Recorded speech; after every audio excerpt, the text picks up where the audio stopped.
Hello everyone, welcome to the Tech Hub. I'm Kila, your host for today, and we have Alia and Badris in our studio to kicking off a very special two-part series of one of the most ambitious corporate strategies of the decades, Samsung 2026 Open Innovation Playbook. If you have ever been wondered how a company employing 270,000 people stays on the cutting edge, stick with us. Long story will begin. This is where it all began, with the simple belief that our technology can enrich people's lives and the world we live in. That belief has spread around the globe to everyone, everywhere, and led to countless innovations. We open up people's possibilities to connect people anytime, anywhere, to empower your creativity, to express yourself. Well, most folks would say that Samsung is an ocean liner. It's a slow-moving, difficult to navigate, but powerful but inflexible. But Badris, you have been keep an eye on their strategy. And you claim that they have become something else. What the image that you have used actually? Swarm of speedboat. I can't think of any better one. The old Samsung, a closed fortress Samsung, was a tanker. All the secrets were in the chest. Research and development were done in the lock room. Their way of thinking was we can only keep our best idea a secret. Then we can develop them and then release them as a done deal. Apple does it this way. And for a while it worked. So what's changed? Innovation in the AI age is just moving too fast. It's crazy simple to get a product in the market 3 to 6 months. If Samsung is spending 3 years finding something in its fortress and 3 months of launching it, 3 startups have shipped it, worked on it 2 times and gained market share. Innovation lag in the tech industry is deadly. The fortress model, as I can say, result in lag. So the alternative is open the gates? Yep, open the gate, but strategically. Samsung 2026 mantra is based on this premise. The best idea in the market isn't necessarily the one from the most senior person. It might come from an entry-level engineer, a new graduate, or even a 6-month veteran. The key to strategy is putting a place mechanism to capture this idea before they are stolen by a competitor. That's a huge cultural shift for any large organization. From there, this brings us to the main focus of the centerpiece for today, which is the C-Lab. So, Alia, you have been researching for C-Lab. Let's look at the start, how it is, how does it works, and why does it matter? C-Lab or Creative Lab, as is officially known, is Samsung's solution to a very rare problems. Corporations are not good for generating new ideas. There's a hierarchy of approval, quarter report, and performer reviews, risk-averse management, and a culture that shuns failure. So the individual with the great but different knows to keep it to herself. That's where C-Labs comes in. So how does it work in practice? What happens if Samsung worker with an idea comes along? Well, for example, I'm a Samsung engineer in the semiconductor division. I have an idea for something totally different. An AI product to assist the visual empire. I pitch my idea to C-Lab. If I shortlist, I pitch it. It's kind of like Shark Tank. If accepted, here's the fun part. I'm the off-street. I'm given a small budget and a small team, access to Samsung research and development centers. And quickly, I'm accepted from the normal performer review process until the project is all over. I don't have much to lose, but if I take a risk, it backfires. That psychological aspect should be huge, right? So most people don't want to take the risk at work because of afraid of the consequences, isn't it? Fear is the number one of innovation killer. C-Lab remove that fear. The leadership is saying, we would prefer you fail 9 out of 10, but for this idea, try to be 10. This is the real power of the C-Lab. The change in the culture funding and time, but also the license to fail. And from a strategic perspective, there is another view that can be mentioned here. C-Lab is a retention tool. The world's most innovative entrepreneurial engineer have so many choices now. They can work for any startup. They can fund themselves and start their own companies. The question that Samsung must address is why would a smart entrepreneurial person want to stay at a big company? C-Lab is the answer. You can fulfill your entrepreneurial dream all with the backing of a corporate giant. Okay, let's talk about what they have been produced. Alia, can you please explain to us what is Repla means? Because I think example of what we are discussing today. Okay, so Repla is one of my favorite cases. It began as an employee side project. The realization that plastic recycling is a global problem, not because people don't want to recycle plastic, but they don't even know what types of plastic they are holding. Different plastic need to be recycled in a different ways. Repla is an eye sensor that can quickly recognize that types of plastic. You hold it up to an object and it will tell you what types of plastic it is and how to recycle it. But as I know, Samsung did not have a recycling business. So this was not on a product roadmap, isn't it? We don't do recycling, do your jobs. With the C-Lab, the employees was encouraged to develop it.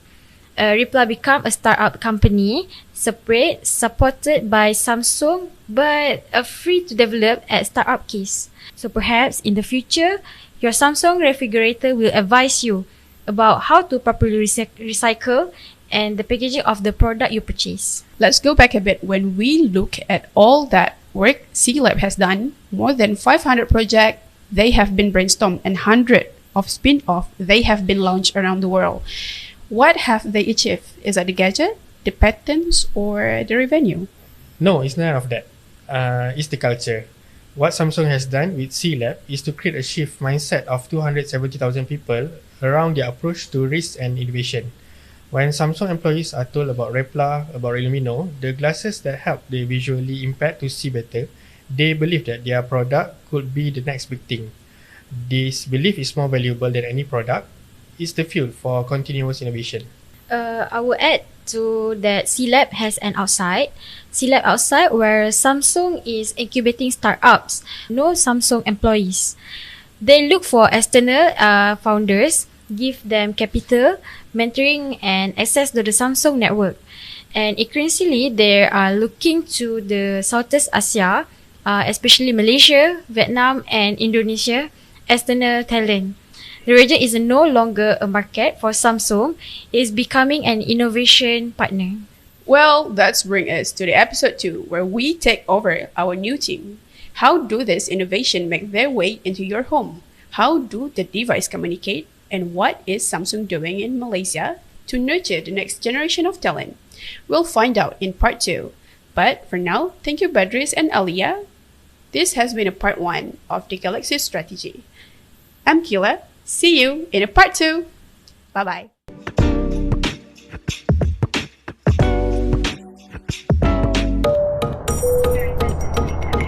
John's finally coming home today. Should I switch from away to going home mode? Great. I'll start setting things up to his comfort.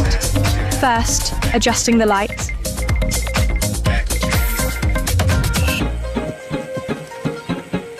And the temperature. Perfect. Now turning on energy saving mode. The trip must have thrown off his routine with lots of deliveries and late nights. I'll recommend a healthy salad recipe that can be made with what's in the fridge. I'll also pull up Mum and Dad's daily activity. He'll appreciate that. Everything looks ready, with each device functioning as a hub. And can't forget his data, secure as always. Thanks, Knox. Right on time. Let me play some music for him. Wally? Hey, buddy. He's approaching the TV. I'll get the right remote ready on his phone.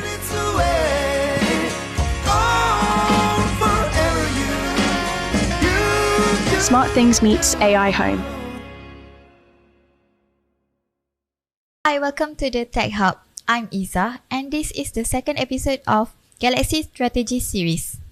If you missed the first episode, the gist is Samsung has been gone from being an innovation fortress to an open and collaborative ecosystem. Currently, I'm with Fitri and Faiz. They are from Samsung's team. But today we ask, once innovation come out of the lab, what? Because the success of an innovation strategy can't be measured by what happened in the lab. It measured by what happened in the living room, in the bus, in the kitchen. And Fitri, you've been following Samsung approach. Take us back in 2016. So what happened in 2026? It's very different actually. And the terms that we want to use for 2026 is no longer smart but agentics. We have been in the age of smart for around 10 years now. I will give you examples such as smart TV, smart refrigerator, and smart light bulb. But there are one question about most of the devices that you need to be aware of. They are smart as you make them. You tell them to do, they do. They are tools, but not agents. And agentic AI changed that? Completely. Agentics AI is when the system can make a plan and decision for you. But I will give you an example. Tuesday evening, and you're on the way home from university, your phone know where were you and your location is. You have a study group for around 7 p.m. in your calendar. You even know your Tuesday dinner pattern, and agentic AI help puts this together. When you arrive home, the kitchen is lit, and the oven is warming up. A shopping list is on your phone, and 6:30 exercise class have been moved because you don't have the time. None of that was a request, it was just a happen. That is either insanely lucky or super sketchy. For me, it's actually a both.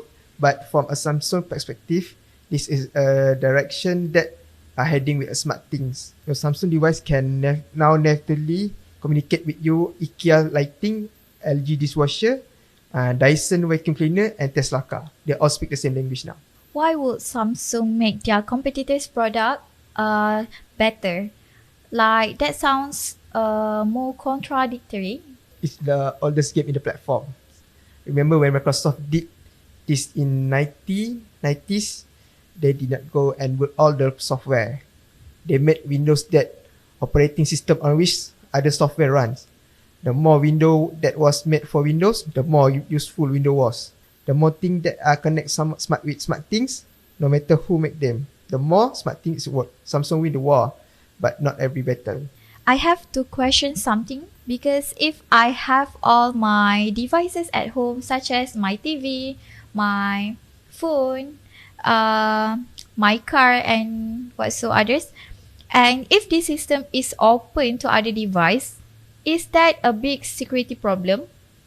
Do they have an access to the other rest? This is the single biggest issue with IoT platforms, and you're right to point this out.